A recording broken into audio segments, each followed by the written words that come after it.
በስመ አብ ወወልድ ወመንፈስ ቅዱስ አሐዱ አምላክ አሜን። በስመ ሥላሴ በአብ በወልድ በመንፈስ ቅዱስ ስም በጌታችን በኢየሱስ ክርስቶስ ስም በወላዲተ አምላክ በድንግል ማርያም ስም በቅዱስ ሚካኤል በቅዱስ ገብርኤል ስም ቆይታችን ጊዜያችን የተባረከ የተቀደሰ ይሁን። እሺ፣ ከላይ በርዕሱ የተጠቀሰውን የጸሎት መጽሐፍትን እንዴት እናንብብ የሚለውን የአርጋኖንን መጽሐፈ ጸሎት እንደ ምሳሌ በመጠቀም እንዴት እናንብብ፣ የአነባበብ አኳኋናችን እንዴት ይሁን የሚለውን እንመለከታለን። ለምሳሌ አርጋኖን ዘእሁድ የሚለውን የጸሎት ክፍል እንመልከት። ብዙዎቻችን ጸሎትን በምናነብበት ጊዜ ጸሎተ ቃላቱን ከአንደበታችን ስናወጣ እንደ መነባነብ እናውጣዋለን።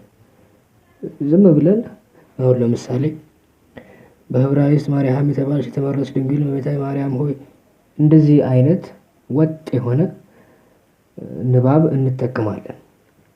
የጸሎት አነባበባችን ላይ የተለመደ እንደዚህ አይነት ስልት አለን።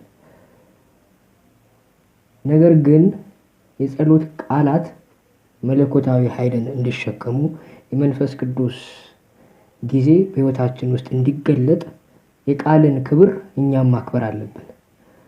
ምን ማለት ነው? እያንዳንዱን ጸሎተ ቃል በማስረገጥ ነው ማንበብ ያለብን።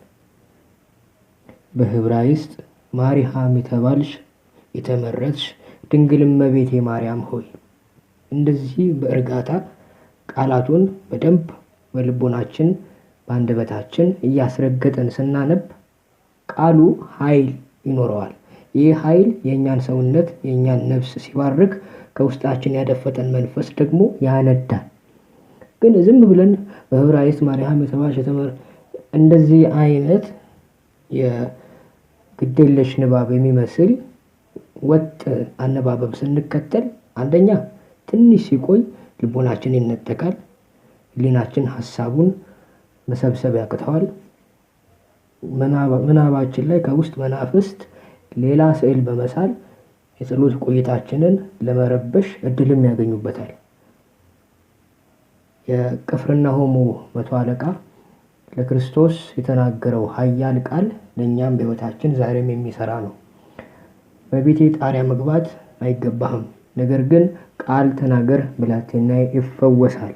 በቃ ቃል መናገር ነው። ቃል ኃይልን ይሸከማል። ሰማይና ምድር የተፈጠሩትም በቃል ትእዛዝ ነው። ብርሃን ይሁን አለ፣ ብርሃንም ሆነ። ብርሃን ይሁን አለ ነው። ብርሃን ይሁን የሚለው በቃል የተነገረው ኃይል ተገልጦ በሚታይ ደረጃም ሆነ። ስለዚህ እኛም የምንጸልየው ጸሎት አሜን የምንለው አሜን፣ ሌሎችም ከአንደበታችን የምናነሳቸው ቃላት ኃይልን እንዲሸከሙ ቃላቱን እኛ ማክበር አለብን። የማክበራችን አንዱ ደግሞ መታያ ስናነብ ቃላቱን እያስረገጥን በደንብ በልቡናችን ላይ እየጻፍን ተረጋግተን መሆን አለበት። በዕብራይስጥ ማርያም የተባልሽ የተመረጥሽ ድንግል እመቤቴ ማርያም ሆይ እጄን ወደ ልጅሽ እዘረጋለሁ። አሁን እጄን ወደ ልጅሽ እዘረጋለሁ የሚለው ክፍል ላይ ስንደርስ በደንብ ከጸሎቱ ምዕራፍ ጋር እየተናበብን እንድንሄድ እጃችንን እኛም በአካል እንዘረጋለን። ይሄ ሕሊናችን ትኩረት ሰብስቦ ወደ ጸሎት ቃሉ እንዲመሰጥ ይረዳዋል። ወደ እርሱም እጮኻለሁ እንዲህ ሲል ከችግርና ከመከራ ታድነኝ ዘንድ ከመቅደስህ ከጽርሐ አርያም ውረድ፣ በረድኤትም ወደ እኔ ና። እዚህ ጋር ትህትናን የሚጠይቅ የእግዚአብሔርን መንፈስ የሚጠራ ጸሎተ ቃል አለ። እዚህ ጋር ስንደርስ በዕደ ሕሊናችን የመንፈስ ቅዱስ ኃይል ወደኛ ሲወርድ ማሰብ ሀሳባችንን እንዳይበተን ጉልበት ይሰጠናል። አቤቱ ሆይ ከምታስጨንቅ መቅሰፍት፣ ትንሣኤም ከሌለው መውደቅ፣ መጽናናትም ከሌለው ሐዘን ታድነኝ ዘንድ ከተሰናዳው ማደሪያ ውረድ። አቤቱ ሆይ ከሚሰብር አንበሳ ከሚነጥቅ ተኩላ ታድነኝ ዘንድ ከሰማይ ውረድ። አቤቱ ሆይ በአንተ ዘንድ የመንገድ ድካም የለምና ሰማይ መንበርህ ነው፣ ምድርም የእግርህ መሄጃ ናት። ሰማይ መንበርህ ነው ስንል የሰማይን መንበርነት በሕሊናችን እንስላለን። ምድርም የእግርህ መሄጃ ናት ስንል በአእምሯችን ውስጥ አሁንም እግዚአብሔር ምድር ላይ ሲረማመድ ህሊናችን እንደፈጠረልን ስዕል እናስባለን። እነዚህ ከውስጥ የምንፈጥራቸው ስዕሎች ጸሎተ ቃሉን አንድ በደንብ ወደ ውስጣችን እንድናስገባው ይረዱናል። ሁለት ሀሳባችን እንዳይበተን ትኩረት እንድንሰበስብ አቅም ይሰጡናል። አቤቱ ሆይ እኔን ለማዳን ውረድ፣ ለማጥፋት ግን አይደለም። አቤቱ ሆይ ለይቅርታ ውረድ፣ ለመቅሰፍት አይደለም። አቤቱ ሆይ ለማስመር ውረድ፣ ለማክፋት አይደለም። እንደዚህ እያለን በተረጋጋ መንፈስ ጸሎተ ቃላቱን በደንብ እያስረገጥን እያንዳንዱን ቃል በህሊናችን ውስጥ ለመሳል እየሞከርን ስናነብ ቃላቱ ኃይልን ስለሚሸከሙ በህይወታችን ውስጥ ያለውን የርኩስ መንፈስ ሰራዊት የሚያነዱ የእኛን የነፍስና የስጋ ጊዜ ደግሞ በጉልበት በመለኮታዊ ኃይል የሚያሳድጉ ይሆናሉ።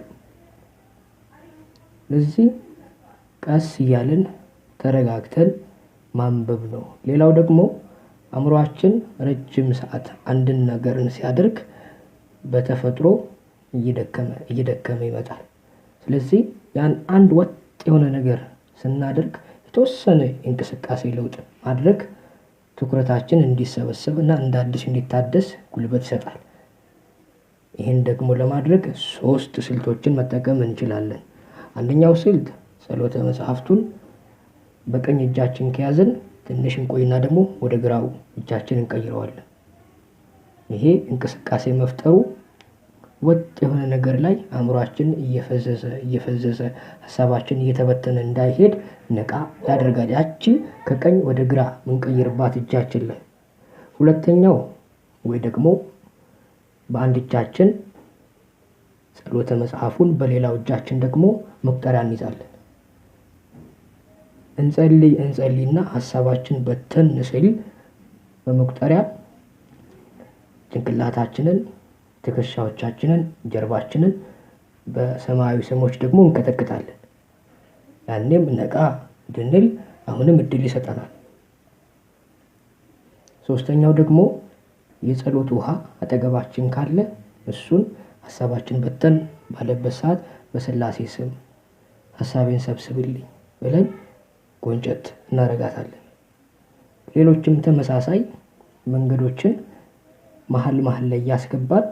የጸሎት ሀሳባችን እንዳይበተን፣ በጸሎት ጊዜ ልቦናችን እንዳይነጠቅ፣ የመናፍስት አሰራር የጸሎት ጊዜያችንን በአዚም እንዳይረብሽ መከላከል ይቻላል። ወስብሐት ለእግዚአብሔር።